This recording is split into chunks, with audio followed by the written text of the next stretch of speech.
George and Liz Ford faced a family crisis when their teenage daughter Rachel converted to Islam as a student in Leeds. Well, when I was at school, we didn't have religious education into other religions. It was just Christianity. So unfortunately, my understanding of other religions was very poor. So my concept of Islam was incredibly limited, and I actually didn't give it any thought. Prior to Rachel undergoing her conversion, I had the impression, be it being fed by the media, I hasten to add, and by perhaps populist films, that most Muslims were kind of hell-bent on the destruction of Western civilization, were all kind of extremist fundamentalists. I first became exposed to Islam when I first came to university. Back at home in my village, there really aren't any Muslims at all. When I came to Leeds, obviously there was quite a few, and I was very curious. I think at the end of the day, I basically just wanted answers as to why we were here, what was our purpose. I was just curious, you know, it's a new ways of thinking of things. I think my reactions were shock, horror, disbelief. Was it a fad of Rachel's? Was she going to get over it? What will our friends think about it? I sent her emails saying this has been a great blow and a great shock to the family, Rachel. How are we going to cope with it? What have we done wrong? Why have you rejected our ideals, our religion, our dress code, our personal code, all out the window? Why? What have we done that's so wrong? I just emailed him back and I said, it's not like I've come home and said I'm gay or I'm taking drugs or anything like that. And I'm not going to do that either. I'm not going to come home and say these things. When she started to cover herself from head to toe in reams of cloth and wouldn't have a hair showing, and basically it seemed to me she didn't care what she looked like.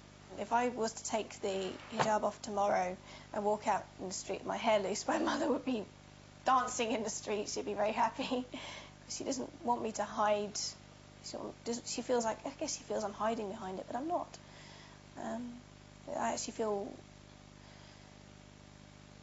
more secure. I feel that less people are staring at me for the wrong reasons. My main thought process was this: do we rip the family apart for the sake of religious dogma, or do we concentrate on our family and keep the whole aspect of family life together? We formed the point of view that the best line of action was to take was that we loved our daughter so much that we were prepared to not lose her and to accept her standpoint and her religious beliefs. When we go and see Rachel at university, it does seem strange. They know her as Latifa. They don't know her as Rachel. I will call her Rachel. I haven't actually changed my name. I've just added to it. I felt I needed to because Rachel, at the end of the day, was my Christian name. It was a name that was given to me on the day that I was christened. I'm not a Christian anymore. But while her family has come round, it's been a different story with their wider social circle. Local friends were very much against the situation on a covert basis rather than an overt basis, giving grimaces, frowns, a kind of vibe of disbelief. Colleagues, we are, I believe, locally respected people. They were very polite, but they were polite for our benefit and not for the benefit of Rachel.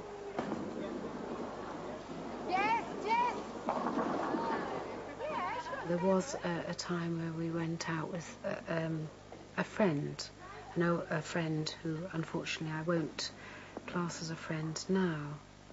And she was certainly plied with alcohol, even though Rachel, as a Muslim, of course, does not drink, and she will not drink. And she asked for a Coke, and it had something else in it.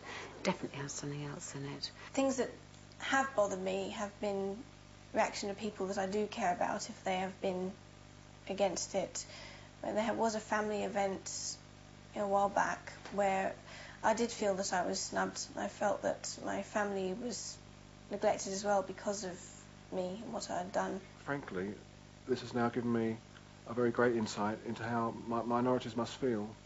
I've never been a minority. I've always been a majority, and to be on the other side of the fence has been a very cursory experience for me. I feel that they have been through a lot. I mean, it's a huge shock for them to have a daughter who's decided to change to a religion that they would see as so totally different to their own, even though it isn't, and they do understand that now. When Rachel did change and reject a lot of what we stood for, why was it our fault? Was it our fault? Well, now I can say no, it's not, because we did do our best. We're only human beings. And now we actually have a very forthright, intelligent, independent young lady as a daughter, and I'm so proud of her. But I can say that today, but probably last year, the year before, I would have been saying different things. But life is a journey.